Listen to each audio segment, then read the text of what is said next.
साकालेका सेवा नमस्कार। यो ऐतिहासिक थामी समुदायको ऐतिहासिक 7औं जिल्ला अधिवेशनले समग्र एउटा थामी समुदायको आफ्नो अधिकार र अस्तित्वको लागि सधैँ सकारात्मक सोच र चिन्तनले लागिरहनु भएको छ। सबैभन्दा पहिला हामीले आफ्नो अधिकार लिनको लागि हामी पहिला चाहिँ सबैभन्दा पहिला आफ्नो आर्थिक सामाजिक क्षेत्रमा हामीले एकदम सफल हुनुपर्छ जस्तो मलाई लाग्छ। म पनि एउटा मेरो मावली पनि यहाँ साकाले मामापालीहरू, साकाले तेते हुमीपालीहरू, साकाले बामपाली, यो सबै मेरो पनि आफन्तहरू हुनुहुन्छ। तर मैले के भन्छु भने हिजो तपाईहरुले जसरी भोग्नु भयो, म हिजो गाउँमा हुँदै गर्दाखेरि हिजो म पनि एउटा थामीको नाति हो, तपाईहरुलाई लाग्न सक्छ। किनकि हिजो मेरो दाइहरुलाई विवाह गर्न जाँदा पनि केटी दिन्थे, लास्टमा नदिँदाखेरि कसरी केटी दिइसकेपछि यो चाहिँ थामीको नातिले भने भोलिपल्ट भाडिन्थ्यो। त्यसकारणले मैले के अनुभव गरेँ भने सबैभन्दा पहिला हामीले सक्षम भयौँ भने आज हामी त्यस्ता बाधाहरू अडचनहरूबाट हामी टाढा माथि उठ्न सक्छौँ। मलाई त्यो दाइलाई त्यो पऱ्यो, तर मलाई चाहिँ पछि सबैले चाहिँ बाहुनका छोरीले नि बिहा गर्नु भन्थे, छेत्रीको छोरीले नि बिहा गर्नु भन्थे, सबै अफर आयो क्या।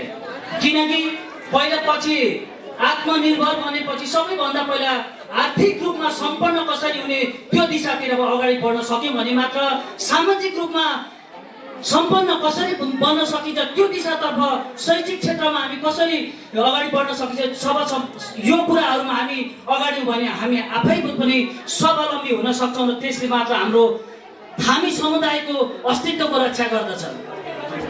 हामी जनप्रति हुँदै गर्दाखेरि प्रत्येक वर्ष हामीले थामी समुदायलाई केन्द्रमा राखेर थामी समुदाय, म एउटा थामीको नाति भएर पनि होला, म सधैँ थामी समुदायको संस्कृति जोगाउनु पर्छ। यहाँ थामी समुदायलाई आर्थिक सामाजिक रूपमा उत्थानको निम्ति केही गर्नुपर्छ। यहाँका कला संस्कृति भाषा संस्कृतिहरूलाई जोगाउनु पर्छ भने प्रत्येक वर्ष एउटा वडाको क्षमता अनुसार मैले बजेट छुट्याएको छु। यहाँ मेरो वडावासीलाई तपाईँहरूले त्यो महसुस पनि गर्नुभएको होला।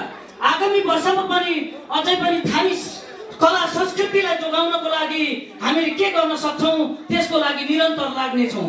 कालिम्पोङ गाउँपालिकाले हाम्रो बिन कुमार दाइले एउटा सुरु गर्नुभयो, र त्यति बेला हामीले पाठ्यपुस्तकहरू केही थिएन, त्यो पाठ्यपुस्तकहरू सम्पूर्ण थामी समुदायमा पाठ्यपुस्तकहरू छाप्नुपर्छ भनेर हाम्रो कालिम्पोङ गाउँपालिकाले निर्णय गरेर अहिले सबै कालिम्पोङ गाउँपालिकाभरि थामी भाषाका पुस्तकहरूलाई त्यसलाई क्लास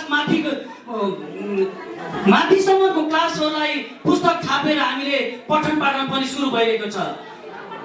कालिम्पोङ गाउँपालिकाले प्रत्येक वर्ष सभा हुँदाखेरि एउटा थामीलाई केन्द्रित गरेर कुनै पनि सांस्कृतिक ल्याउनुहुन्छ भने त्यसलाई प्लान राख्नुपर्छ भने हाम्रो कालिम्पोङ गाउँपालिकाको अध्यक्षज्यू पनि सधैँ पोजिटिभ हुनुहुन्छ।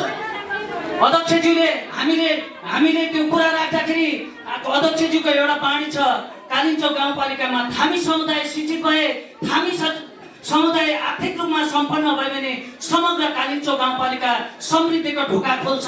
त्यसै कारणले तपाईँहरूबाट हामी सधैँ, म एउटा वडाको हिसाबले र पालिकाकोमा पनि तपाईँहरूले कुनै पनि योजनाहरू एउटा सबैले समेटेर पालिका स्तरले समेटेर लिएर आउनुभयो भने त्यसमा सहयोग गर्ने वचनबद्धता व्यक्त गर्दछु। र हाम्रो वडामा पनि आगामी वर्षमा तपाईँहरूले ल्याएका कार्यक्रमहरूलाई सम्बोधन गर्ने वाचा गर्दै समयको पाबन्दीले धेरै बोल्नु त थियो, तैपनि समयको पाबन्दीले यहाँको यो जिल्ला अधिवेशन भव्यताका साथ मन सबै एउटा जोड्ने गरी कति कुरा हाम्रो आस्था फरक होला, विचार फरक होला, तपाईँहरू हाम्रो एउटा जातित्व र तपाईँको अस्तित्वबाट सबैको एउटै हो। त्यस कारणले सबैले समेट्ने गरी सबैलाई एउटा अगाडि बढाउन सक्ने नेतृत्वहरू चाहिँ चयन हुनेछ भन्ने विश्वास राख्दै तपाईँहरूको यो कार्यक्रमको सफलताको शुभकामना व्यक्त गर्दै आफ्नो मन्तव्य यहीँ अन्त गर्छु। हस्त नमस्कार, सेवा।